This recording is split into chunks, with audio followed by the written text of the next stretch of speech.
자, 관훈 라이트 클럽. 다음 주 이 시간에 다시 뵙겠습니다. 반갑습니다. 아니,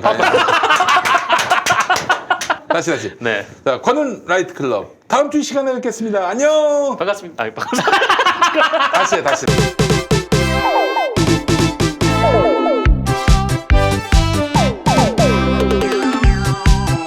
알겠습니다. 자, 이번엔 이것만 보더라도 네. 목마르셨군요. 이렇게 많이 먹으려고? 디아페비누입니다. 네, 디아페비누. 네, 디아페비누. 디아페비누가 대박 나면은 이제 이것도 선물로 디아페비누 하나 사면 이렇게 대야를 하나 드리는 걸로 어떨까요? 이거를 네. 그래도 여기 김은민닷컴이라고 하나 써주시고. 알겠습니다. 예, 최근 구매 후기 소개해드리겠습니다. 스트레스로 인한 두피 건선 및 피부 부분적인 건선이 있었습니다. 병원 5년 이상 다니면서 머리와 피부에 각각 연고를 매일 바르면서 살아왔죠. 그러면서 비누와 샴푸를 좀 좋은 것으로 변경하면서 네네.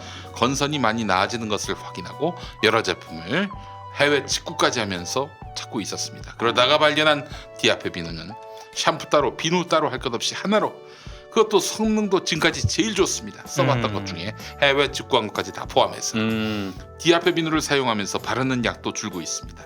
두피는 거의 바르지 않아도 괜찮은 수준까지 왔습니다. 아하. 사람마다 다르긴 해도 저는 건선의 효과를 보고 있습니다. 감사합니다. 아하. 아이, 고맙습니다. You are welcome. 네. 네. 이분께 대댓글을 잘하시고. You are welcome이라고 네, 했습니다. 예. 너도 환영한다. You are welcome. 네가 웰컴이니? 너의 환영. 네. 너의 환영. 너의 환영. You are welcome. 너는 웰컴이다. 예, 그렇죠. 자, 그리고 또 용민님 머리 감고 나서 피부에 광 나는 거 보고 시험 삼아 구매해서 써봤습니다. 어떻게 머리를 머리가 감았는데 맞는데 피부에 광이라니까. 그렇습니다.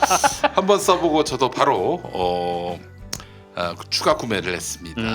저도 쓰지만 아이가 셋이 있는데 애들 목욕시킬 때 써봤습니다. 큰아이가 아토피가 심한 편이었고 아이고. 잘 때마다 간지럽다고 자주 긁었는데 디아페비누 쓴 이후로 잘 긁지 않고 피부도 좋아진 듯 보입니다. 아하. 우연일 수도 있겠지만 우연치곤 대단하지 않습니까? 저도 머리 감을 때 샤워할 때도 쓰는데 피부 좋아졌다는 소리 많이 듣습니다. 향도 기능도 정말 좋습니다. 강추합니다. 아니 실제로 김영민 PD가 여기서 머리를 감고 나면은 네. 얼굴이 너무 뽀송뽀송해지잖아요. 그렇습니다. 그렇죠. 네. 자, 그래요.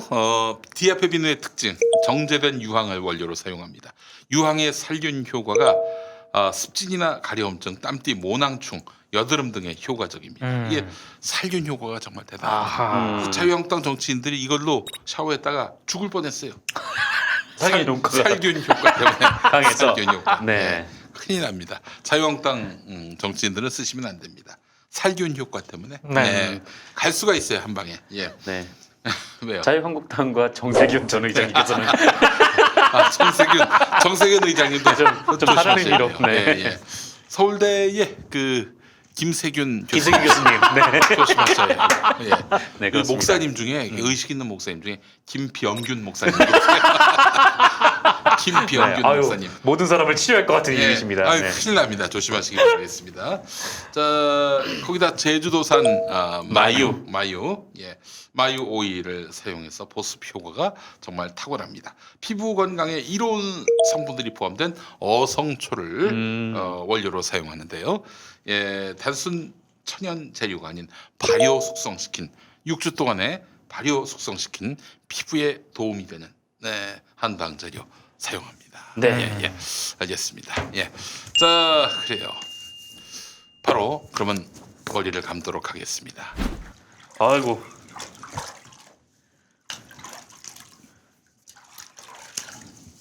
오늘도 경건합니다. 네. 네. 자, 찢어주시고. 예.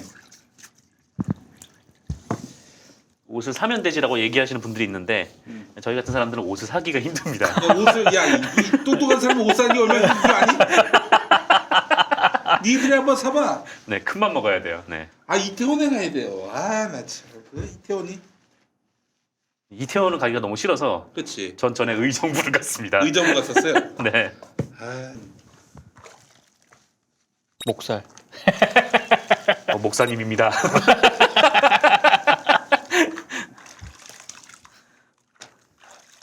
오늘은 물의 반이 지금 밖으로 튀어나오고 있어요.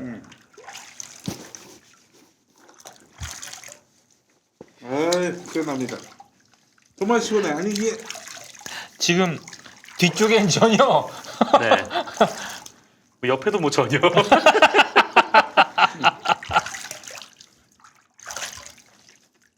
아 근데 김효민 PD는 참 귀가 크세요. 귀 크지? 네. 키 큰 사람이 거기도 커요. 다리. 그렇죠. 전 배인 줄 알았어요. 난 머리인 줄 알았어. 네. 됐어. 아, 아이고. 봐봐 이거 없잖아. 머리카락이 없잖아. 없지? 네. 머리카락은 없지만 응. 아 근데 이 정도 한 몇 가닥의 머리카락은 그 일반적인 그 지금 현상에 비해서 굉장히 적은 거예요. 그렇지. 왜냐? 계속 디아페빈을 썼으니까. 디아페빈을 계속 썼어. 요즘도 매일 디아페빈으로. 그럼. 네. 예, 머리카락은 없지만 네. 대마시안 환경운동연합 관계자가 지금 네. 나 오늘도 폐기물 처리하러 오셨습니다. 감사합니다. 전에는 양보 입고 오셨는데 부각이 잘 안 됐어요. 고무장갑 끼고 오니까 여지없이 부각이 되네요. 개운하다. 아 역시 오늘도 머리를 감았는데 피부가 뽀얘집니다. 그렇지. 아 이거 신기해 진짜 디아페빈은. 자, 그럼 바로 지금부터. 너무 좋아요. 시원해. 네. 네. 바로 가겠습니다. 뒤에 수건을 걸려고 했는데 팔이 안 닿았습니다. 네. 자, 가겠습니다. 예. 관훈 라이트 클럽 계속해서 우리 정상근 동지 어떤 소식 준비하셨어요? 네, 오늘 언론 관련 두 가지 판결 소식이 있어서 요거를 좀 가져왔습니다. 첫 번째가 MBC 관련된 판결인데 네. 이게 지난 3일 있었던 판결이고요. 이 서울지방법원에서 있었던 판결이고 지난 2012년 대선 당시에 그 안철수 후보의 논문 표절 의혹을 보도한 기자를 MBC가 해고를 했는데 이 해고가 무효다라는 어허. 판결이 나왔어요. 네. 일단 이 보도 그러니까 이 문제 이 보도 같은 경우는 그 지난해 그 MBC 정상화위원회가 만들어져서 이 정상화위원회가 그 과거 보도에 대한 성찰 차원에서 조사를 벌이던 중에 그쵸. 이 적발이 된 보도였는데 이게 그냥 단순 오보가 아니라 조작에 가까운 네. 그런 보도였거든요. 이게 예. 뭐냐면 그 당시에 그러니까 2012년 10월에 이 대선을 얼마 앞두고 이 MBC 뉴스데스크가 총 3차례에 걸쳐서 안철수 당시 이제 후보 당시 당이 없었죠 아마 예. 근데 무소속 후보의 박사학위 논문에 표절 의혹이 있다라고 그쵸. 보도를 했어요. 네. 그러니까 당시가 어떤 때였냐면은 그 여론조사에서 양자 대결을 딱 붙여봤을 때 안철수 후보가 박근혜 당시 후보를 조금 앞서기 시작했을 때였거든요. 그러니까 이게 굉장히 좀 미묘한 시기에 굉장히 중요한 후보자 검증 기사가 나온 건데, 예. 그러니까 이런 시기에 이런 보도를 하려면은 그 웬만하면 이제 보도국이 다 명줄을 걸고 해야 되는 그렇지. 그렇죠. 보도이죠. 안 그러면 이게 완전 뭐 부정선거 개입이 되니까. 예. 어쨌든 굉장히 좀 파격적인 보도였는데. 그런데 이 기사를 작성한 기자가 이 당시 새누리당을 출입하고 있었던 정치부 현원섭 기자라는 사람인데 이 기사의 작성 경위가 굉장히 황당했어요. 이 조사위원회에 따르면. 네. 예. 그러니까 이 현원섭 기자라는 사람이 그 자기도 누구인지 모를 제보자한테 이거를 제보를 받아서 그 자기가 제보자의 신원을 파악하지 못한 겁니까? 아니면은 제보자의 신원을 아는데 취재원 보호 차원에서 얘기를 안 한 겁니까? 자기도 몰라요. 자기도 몰라요? 예. 근데 그거는 만약에 그랬으면 그건 기사 자체가 성립이 안 돼요. 아니 자기가 그 알지도 못하는 취재원, 그러니까 취재원이라고 하는 것은 자기 취재를 할 때 도움을 제보한 준, 사람, 도움 준 사람 이게 취재원인데 말을 해준 사람. 이 그쵸. 취재원이 누군지도 모르는데 모르는 취재원 갖고 그 이 사람의 증언이 그 설득력이 있다 해서 그걸 기사로 씁니까? 보통 그런 경우가 잘 없죠. 그러니까 그렇죠. 가장 먼저 해야 되는 게 이 부대 데스크한테 보고를 해야 되니까 네. 이 취재원의 신원을 확보해가지고 정확하게 보고를 하지 않으면은 데스크한테만 혼이 많이 나는데 예. 근데 이런 경우가 좀 없는 데다가 근데 이런 경우는 있어요. 그러니까 자기도 모르는 사이에 자기 자리에 누가 자료를 넣고 갔는데 그걸 보니까 이건 정말 엄청난 거야. 그럴 때는 막 취재를 해서 보도할 수도 있겠죠. 예. 근데 좀 그것도 아니었던 게 그러니까 이 사람 그 신원을 모르는 알 수 없는 사람이 이 현원석 기자의 지인을 통해서 뭐 만나게 됐고 이 사람이 봉투를 줬는데 이 봉투 안에 이 안철수 논문과 이 안철수 논문이 표절이다라고 주장할 만한 논문이 딱 이제 비슷한 대목에 막 줄까지 쳐가지고 딱 줬다는 거죠. 이렇게 하면은 뭐 그럴싸한 뭐 제보일 수도 있을 것 같다라는 생각은 드는데 혹시 이런 경우도 가능하지 않을까요?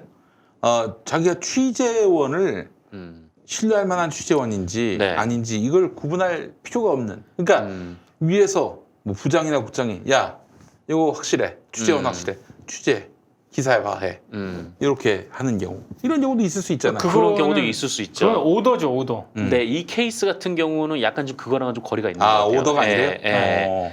그러니까 어쨌든 그렇게 받아가지고 했는데, 근데 딱 이게 정확하면은 완전 맞으면은 딱 검증한 결과 이거는 팩트다라고 하면은 이 제보자 신원이 좀 불명확해도 보도를 할 수 있는데, 그렇죠. 그렇지. 이 문제는 이걸 가지고 이게 표절이 맞습니까라고 교수들한테 물어보니까 교수들 의견이 반반으로 갈렸다는 거예요. 이거 그럼 못 가요. 비슷하네라고 한 사람도 있고, 네. 이거는 좀 표절로 하기엔 좀 무리가 있다라고 하는 사람도 있었어요. 5대 5면은 이거 기사로 못 가요. 이거 기사로 못 가요. 내면 안 되지. 네. 제보자 신원도 불명확한데다가 그럼요. 게다가 이게 뭐랄까 하여튼 논문 표절, 그러니까 뭐 어떤 뭐 옛날 뭐 범죄인가 이런 것도 아니고 이 논문 표절 정도로는 이렇게는 못 가는 거죠. 네. 근데 간 거죠. 근데 아까 이제 김현 PD께서 이제 얘기하셨던 그러면은 위에서 사실상 이제 오더가 내려온 거 아니냐. 이게 좀 가능성이 낮은 거는 당시 정치국장이 김장겸이었는데 아하. 이 현원섭 보도국장. 정치부장? 정치부장. 정치부장. 아. 네. 이 현원섭 기자가 이거를 이제 이런 제보를 받았다라고 보고를 했을 때 막 김장겸 당시 그 정치부장이 이거를 막 이제 쓰라고 계속 빨리빨리 쓰라고 이제 강조를 했다라는 거죠. 큰일 날 양반이네. 아니 그러면은 야 제보자 누구야? 잘 그렇게 나와야 모르겠는데요? 이제 정상이죠. 잘 모르겠는데요. 야 제보자 신원 파악 안 하고 무슨 기사를 쓰니? 그거부터 알아와. 이래야 될 그렇죠. 거 아니야. 교수들은 뭐래? 반반이라는데요. 그러면 거의 저도 데스크를 해봤지만 네. 데스크가 어떻게 나가는 줄 압니까? 킬 아니면 보류 이렇게 됩니다. 그렇게 되죠. 그리고 그래야 하고 네. 이게 아까 말씀드렸듯이 이게 굉장히 민감한 시기에 또 그렇죠. 후보자의 검증에 대한 부분이기 때문에 그렇지. 이건 네. 쉽게 못 나가는 기사라는 거죠. 근데 네. 어쨌건 김장겸이 그렇게 했고 그래서 이제 현원석 기자는 기사를 썼다라는 거예요. 근데 어쨌든 이게 며칠 뒤에 이제 서울대 그 논문 검증하는 곳에서 1차 검사를 해보니까 이건 표절이 아니다라고 결론이 난 그렇죠. 거죠. 예. 하지만 이미 보도는 나왔고. 예. 근데 이게 정상화위원회가 조사를 해본 결과 이거는 뭐 사실상 그냥 뭐 악의적인 왜곡에 가깝다라고 이제 평가를 한 거죠. 오보라기보다는. 네. 그래서 이 정상화위원회의 건의하에 회사가 절차를 밟아서 해고를 했어요. 근데 법원에서 이번에 그 해고가 무효다라는 판결을 낸 자 거예요. 법원 판결 한번 따져봅시다. 뭐래요? 네. 이게 이런 거예요. 그러니까 법원 판결은 이 보도가 진실에 가깝다. 이거는 전혀 아니고. 이거 전혀 아니고 뭐냐면 이게 이런 거예요. 그 MBC 정상화위원회가 노사 합의를 통해서 만들어졌거든요. 그렇죠. 이 노사 합의를 통해서 좀 그 몇 가지 조항을 넣었어요. 그러니까 뭐냐면은 자료를 우리가 조사를 해야 되니까 자료를 우리가 내라고 하면 사원들은 무조건 내야 돼. 네. 라는 권한이 하나 있었고 그다음에 우리가 조사해 보니까 얘는 이거 징계를 받아야 한다. 징계를 내려주십시오라고 징계를 요구할 수 있는 권리가 있었어요. 이거는 노사 합의를 통해서 이룬 거거든요. 네. 그런데 이게 그 이른바 이제 취업 규칙 불이익 변경에 해당한다는 거예요. 아. 네, 그러니까 보통 그 취업 규칙에 그 노동자들한테 불리한 내용으로 맞아요. 고칠 수는 없어요. 예. 그건 이제 당연히 이제 불법인데. 그렇죠. 네. 근데 문제는 이게 노사 합의를 통해서 이룬 거거든요. 그러니까 예. 그러니까 노동관계법 같은 경우에는 노사 자율성이 항상 기본 원칙이에요. 그렇죠. 노사비가 규칙. 우선합니다. 그 예. 취업 규칙 위에 단협이 있잖아요. 예. 그 위에 단체 협상, 그러니까 그렇죠. 노사 간 단체 협상이 이 취업 규칙 그 위에 있는데 예. 그 하위법을 어겼다고 해가지고 노사 합의 그게 무효다? 상위법인 그 그렇죠. 노사 합의가 무효다? 그런 경우는 보통 없어요. 저는 이런 경우는 좀 제 개인적으로는 좀 처음 본 사례였는데, 근데 어쨌건 이렇게 그 제가 딱 보고 이게 노사합의 내용이 취업규칙 불이익 변경 사유에 해당한다는 판결을 제가 보지 못해가지고 언제부터 이렇게 좀 이런 사례가 있나라고 좀 그런 생각은 좀 들더라고요. 그래서 이 법원은 그 MBC 정상화위의 이 관련 운영 규정들이 근로자에게 그 불리하게 변경된 취업 규칙으로서 근로기준법에 따라 노동자 동의가 필요하다라고 또 노사 봤다. 합의로 했다면서? 네, 근데 노사 합의가 이루어졌는데 예. 그게 공식적인 의견 수렴 절차가 있었다고 보기 어렵다. 그거 어떻게 해야 돼 그러면은? 그러니까 좀 그 노동 그 전국노조 MBC 본부가 거기 과반 이상 노조니까 네. 제일 노조니까 예. 여기서 총회를 열고 뭐 조합원 투표를 통해서 해야 된다라는 거죠. 근데 이게 뭐 그렇게 이번 합의 그때 당시 합의가 있었을 때 이 노동자들의 그런 좀 의사가 안 들어갔을 법한 좀 그런 내부의 좀 불만의 목소리나 이런 것들이 사실 좀 존재하지 않았거든요. 그러니까 그렇죠. 이게 절차적으로 좀 문제가 있다고 하더라도 좀 그런 부분에 있어서는 좀 다시 한번 생각해 볼 만한 그러면- 여지가 있을 텐데. 노조가 총회를 열어가지고 추인을 얻었다. 네.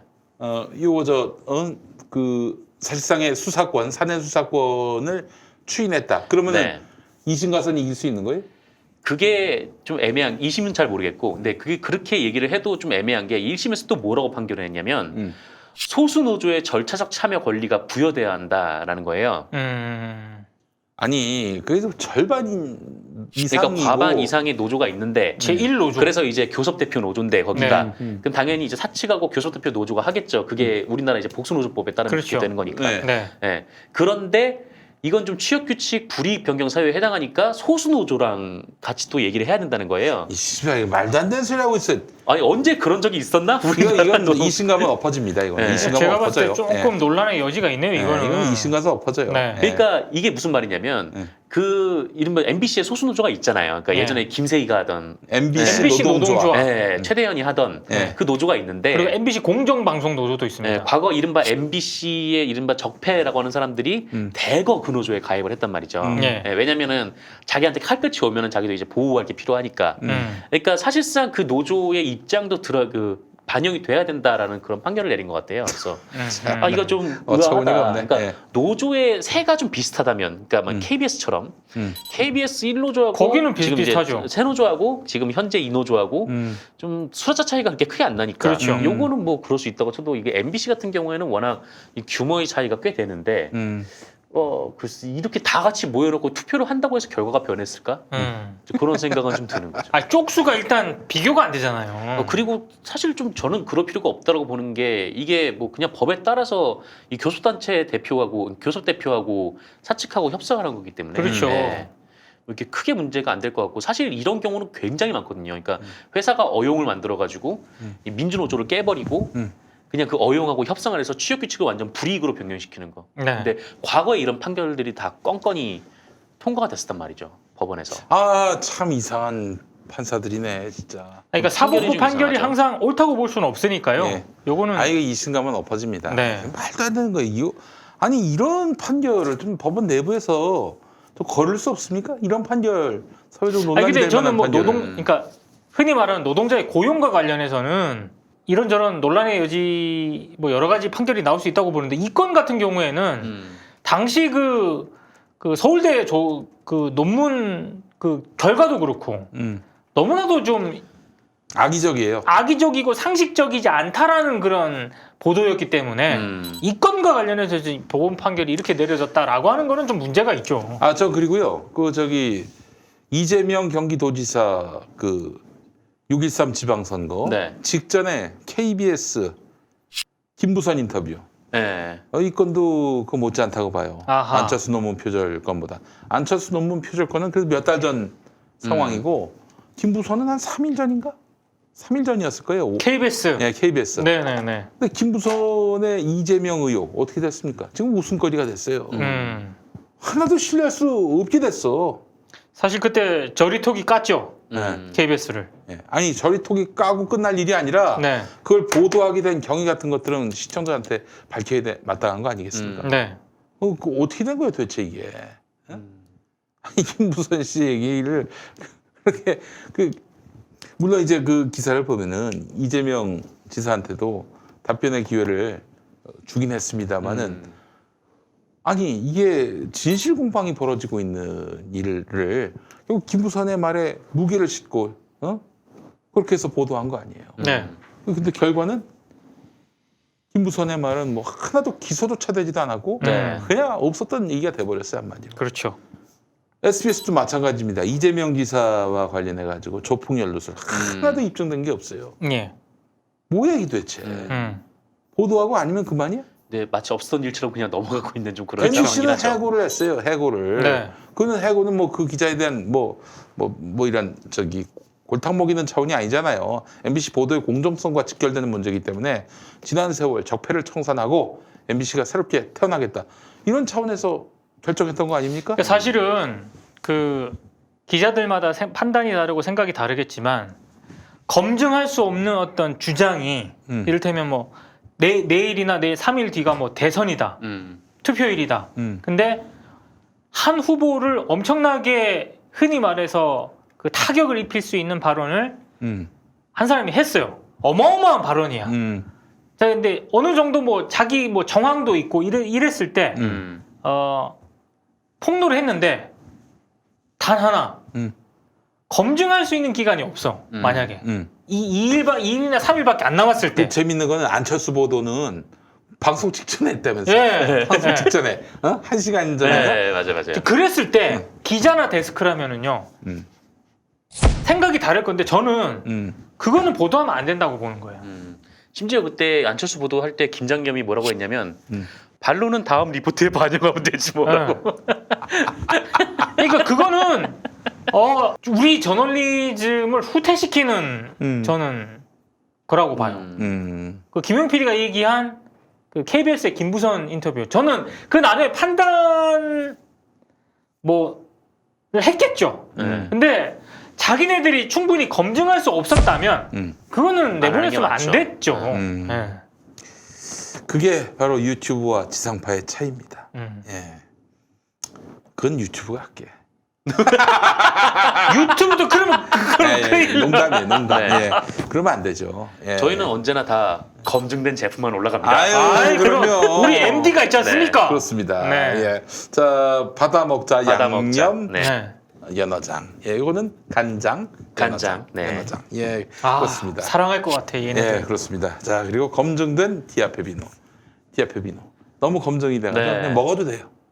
아예 농담입니다. 맞습니다. 먹지 마시고. 20만이 넘어가면 드디어 먹지 마시고. 네. 예. 먹으면은 그 장 내부가 장세척은 되겠네. 네, 예. 장세척은 꽤 되겠어. 어린아이의 장처럼. 알겠습니다. 자, 정상근 기자님, 다음 소식은. 네, 역시 하나 판결을 더 말씀을 좀 드리면 이상로라는 사람이 있어요. 이상로. 네, 이 사람은 MBC 출신이죠? 네, MBC 이제 과거 이제 카메라 출동 네. 네, 그걸로 이제 이름 알렸던 기자인데 네. 지금 이제 방송통신심의위원회 위원으로 그렇죠. 진행을 하고 있습니다. 네. 네. 자유한국당 추천으로 들어왔고 네. 근데 거의 뭐 극우 활동하는 아저씨예요. 네, 그래서 그런 아저씨인데 이 아저씨가 어떤 사람이냐면 그 지난해에 그 방송통신심의위원회가 그 5.18 북한군 침투설을 다룬 이 지만원 씨의 그 인터넷 게시글 그리고 이 당시 시민들을 폭도로 비하하는 내용의 이 시위 피켓을 담은 일베의 사진 이런 예. 것들을 삭제하기로 결정을 했습니다. 예. 당연하죠. 이미 역사적 평가가 끝난 그렇죠. 사건이니까. 예.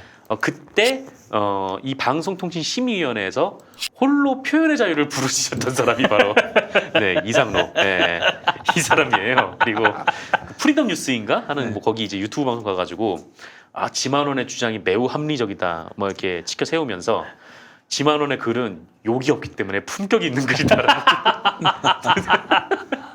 지만원 씨 글이 신뢰할 만하다 하는 사람이 네. 방송 보도의 공정성을 검증했습니까? 맞습니다. 야, 네, 방송 코미디네, 코미디. 네. 인터넷의 그 심의 검열을 하고 있습니다 지금. 그리고 이 사람이 예전에 그 변희재하고 태블릿 PC 뭐 거진 뭐 이런 거 주장을 하던 사람이에요. 이런 사람을 지금 자유한국당이 추천을 해서 지금 방송에 뭐 감나라 배나라고 있는 좀 그런 상황입니다. 자, 이게 요즘 돌아가는 거 보면은 쉽게 얘기해서 이 나라를 그 악의 구렁텅이로 몰아넣는 세력이 누구지 확연히 드러나고 있지 않습니까? 그렇죠. 지금 뭐 적폐청산이 뭐 국민들을 분열시킨다고 하는데 아니 이런 사람들을 지금 거기 방송 심의하는데 이런 데 꽂아놓고 지금 뭐 국민 분열을 얘기하고 아니 있어요. 5.18과 관련해서 이 진짜 역사적 정의를 부정하는 사람을 그 진상규명위원으로 갖다 꽂은 그런 그러니까요. 당 아닙니까? 네. 그렇죠. 세월호 때는 어떻습니까? 가해자 입장 대변하는 사람, 그것도 갖다가 또 꽂아주고. 아니 생각해 그렇죠. 보십시오. 해방 후에 반민특위가 구성이 됐는데 반민특위에다가 친일파를 꽂으면 그게 말이 됩니까? 그건 반문특위라고. 그래서 내가 봤을 때는 그래서 내년 총선에서 싹 정리가 되면은 어떤 당이 싹 정리가 되면은 이제 뭐 방송통신위원회도 그렇고 방송통신심의위원회도 그렇고 정상화되지 않겠어요? 그렇죠. 네. 네. 총선에서 이제 딱 정리가 딱 되면 네. 뭐 자유한국당이 얼마만큼 의식을 차지할지 모르겠지만 이 사실 방송통신심의위원회라는 게 이것도 이게 여야가 추천해서 위원들이 들어와요. 뭐 대통령이 임명권을 그렇죠. 가지고 있기는 한데 네. 사실상 야당이 추천하는 사람을 대통령이 거부를 하기가 좀 여간 어려운 게 아니죠. 네. 근데 어쨌든 이게 뭐 총선에서 자유한국당이 완전히 무너지면은 그 야당 몫이 뭐 정의당으로 갈 수도 있는 거고, 네. 예, 정의당이 더 많은 의석을 얻게 되면, 그렇지. 예, 그렇게 되면은 조금 더 이제 합리적인 뭐 방송심의, 통신심의가 이루어질 수 있겠죠. 예. 근데 어쨌든 이 이상로라는 사람이 그 올해도 좀 비슷한 심의를 했었어요. 이게 5.18 때 뭐 그 또 이제 5.18 문제를 가지고 이 방송통신심의위원회가 이 게시글 문제를 좀 논쟁이 있었는데 이 사람이 이제 통신심의 그러니까 통신심의라는 게 인터넷에 올라온 뭐 그런 예, 것들을 예. 이제 검열하고 삭제하고 그런 일을 해요. 근데 이 사람이 어떤 일을 했냐면 그 자기가 그 뭐랄 그 뭐죠 방송 심의를 요청하는 사람들이 있지 않겠습니까? 예. 통신 심의를. 예. 그러니까 뭐 어떤 뭐 민동기 선배가 민원을 넣어요. 방송통신심의위원회에 이 게시글을 관훈 라이트클럽 네. 뭐 어찌고 이제 뭐 허위 과장 광고, 과장 광고입니다. 이거를 삭제해 주십시오. 딱 네. 올려요. 근데 그렇게 딱 올리면은 심의는 하되 네. 이게 누가 심의를 걸었고 어떤 과정을 심의 과정을 거쳤는지 공개되는 회의를 제외하고는 공개를 오픈을 하면 안 되는 거예요. 아 당연하죠, 그건. 그런데 이 이상로라는 사람이 누가 이 심의를 넣었는지 그 민원인의 신원을 공개를 해버렸어요. 예.